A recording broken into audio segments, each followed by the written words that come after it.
Imagine this, 30 days from now, you are holding your own poetry book, each page filled with your truth and your voice. In this video, I'll guide you step by step how to write and finish your entire poetry collection in just 1 month. Today we're tackling something that sounds absolutely insane, but is completely doable if you have the right system, writing an entire poetry book in just 30 days. Now, I know what you're thinking, Adam, poetry isn't like cranking out a novel, it's supposed to be mystical, inspiration-driven art form. And look, I get it, but there is a thing, some of the greatest poets in history were incredibly prolific because they treated their craft like a practice, not just a moment of divine inspiration. Whether you're doing NaPoWriMo, your own personal challenge, or you just want to finally create that collection that's been rattling around in your head, I'm going to give you a systematic approach that takes the guesswork out of the process.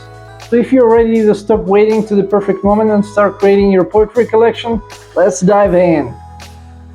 Point 1. Design your collection architecture.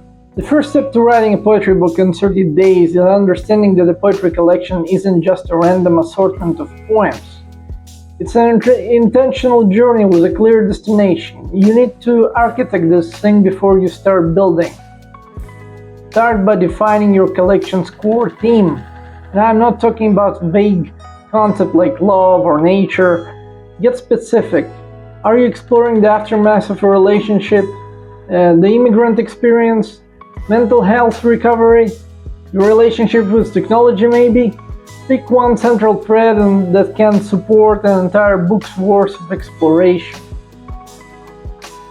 Next, determine your collection's emotional arc. Think of your poetry book like a playlist. It needs flow, peaks, valleys, and a satisfying conclusion. Maybe you're starting in darkness and moving towards the light. Maybe you're beginning with innocence and ending with wisdom. Map out this emotional journey because it's going to guide every step of your poetry book writing. I also recommend creating what I call voice parameters. Are you conversational or formal, raw and confessional or observational and detached, angry or contemplative? These aren't creative limitations, they are guardrails that keep you from writing 30 completely different poems that don't belong in the same book. Finally, set your scope. How many poems do you need? A typical poetry collection runs anywhere from 50 to 100 poems, depending on length and style. If you're writing longer narrative pieces, aim for 40 to 50. If you're doing short lyric poems, push towards 60 to 100. Do the math, that's your daily target. Point 2. Implement the daily poetry production system. Here is where we get tactical. Consistency beats intensity every single time. And that's especially true for poetry where you're not just generating content. You are capturing moments, emotions, and insights that can't be forced. Establish a non-negotiable daily writing window. I don't care if it's 5 a.m. before the world wakes up or 11 p.m. when everything finally quiets down. Pick your time and defend it like your creative life depends on it, because it does. Your daily quota should be manageable but meaningful. I recommend either 3 shorter poems or 1 substantial piece per day. This gives you flexibility based on what's flowing but keeps you on track to hit your collection goals. I personally write 3 or 4 poems per day during the evenings when I'm writing a book. Here's a game-changing technique I adapted from Stephen King's approach. Always start your writing session by reading the last poem you wrote. This isn't just about momentum, it's about maintaining the emotional and stylistic thread of your collection. You're essentially picking up the conversation where you left off. Create environmental consistency. Same location, same setup, same ritual. Maybe it's lighting a candle, maybe it's brewing tea, maybe it's putting on specific music. Your brain needs these cues to shift into creative mode quickly because you don't have time to waste waiting for inspirational strike. You are building a habit. If you want a complete guide for beginner poets to learn to improve the craft in 5 minutes, download my guide below completely for free. And track everything, not just poem completion, but ideas, phrases that come to you throughout the day, emotional states, even the weather.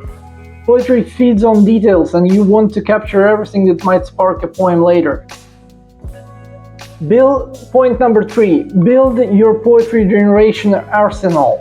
This is where most people get stuck. They sit down to write and have no idea what to write about.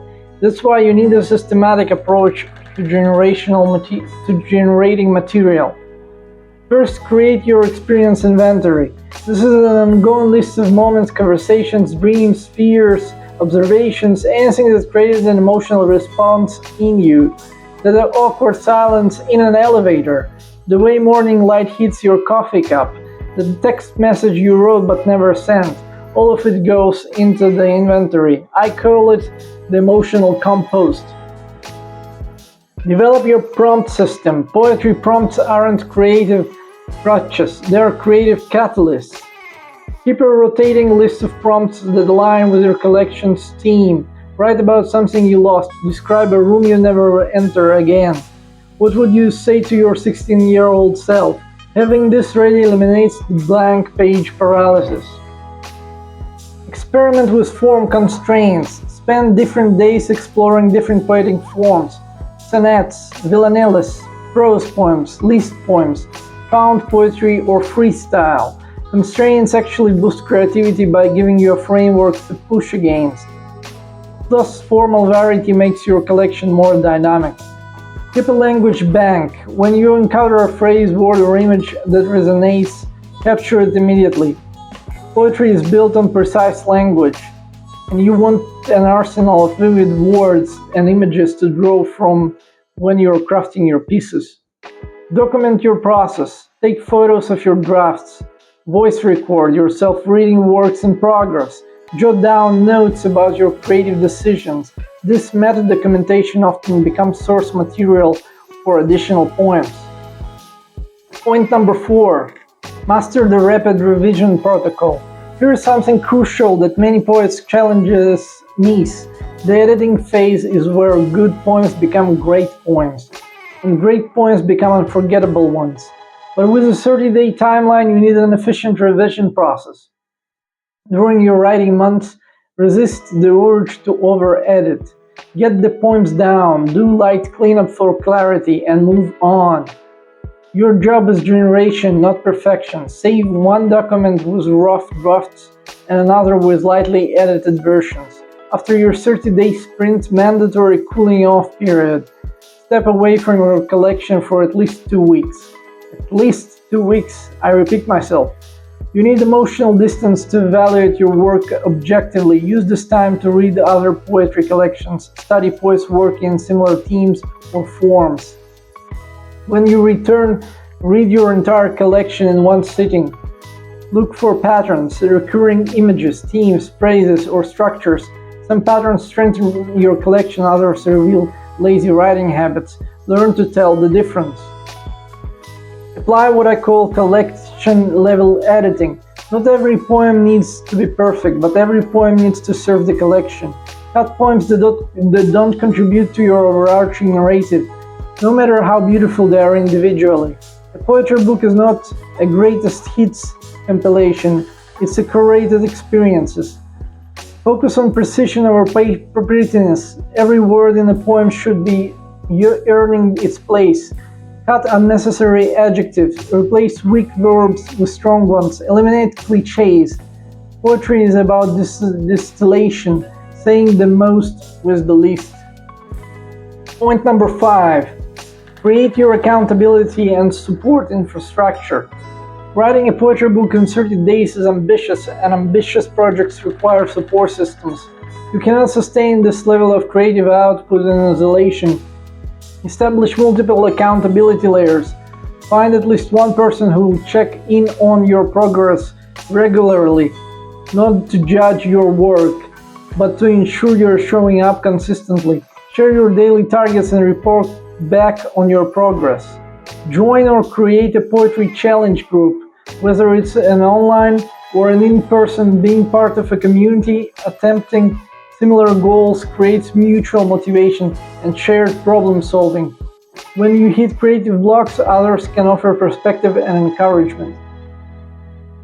Build in regular sharing opportunities. This doesn't mean posting every poem on social media, but find low-stakes ways to share your work. Reading one piece to a friend, sharing a stanza in a writing group, posting a single line that you're proud of, getting your work into the world even in small ways keeps you connected to a larger purpose of creating art for readers.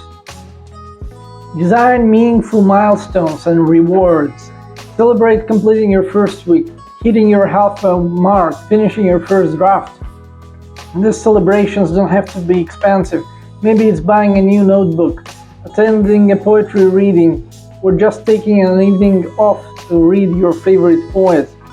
Plan for the inevitable difficult days. You will have days when the poems feel terrible, when you question your abilities, when the whole project seems pointless.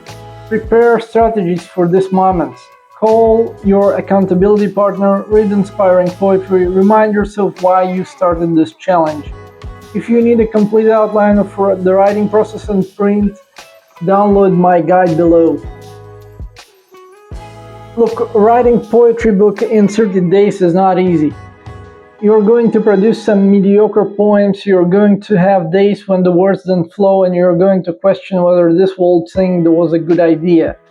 But here's what I know from years of creative challenges and studying prolific artists. The difference between people who create substantial bodies of work and those who don't isn't talent or inspiration. It's showing up consistently, even when you don't feel like it, even when the work feels imperfect, even when you'd rather be doing anything else. Your voice matters. Your perspective on the world filtered through the lens of poetry has the potential to move, challenge, and inspire readers, but only if you actually write it down. The perfect poem you never write will never impact anyone. And the imperfect poem you actually complete might change someone's life. So if you're considering this challenge, stop considering and start writing. Set up your system, commit to your daily practice, and trust the process. 30 days from now, you could have completed a poetry collection and have it in your hands, or you could still be thinking about maybe writing it someday. The choice is yours, but I know which option leads to a finished poetry book. If you found this approach helpful, let me know in the comments, and if you take on this challenge, I want to hear about it.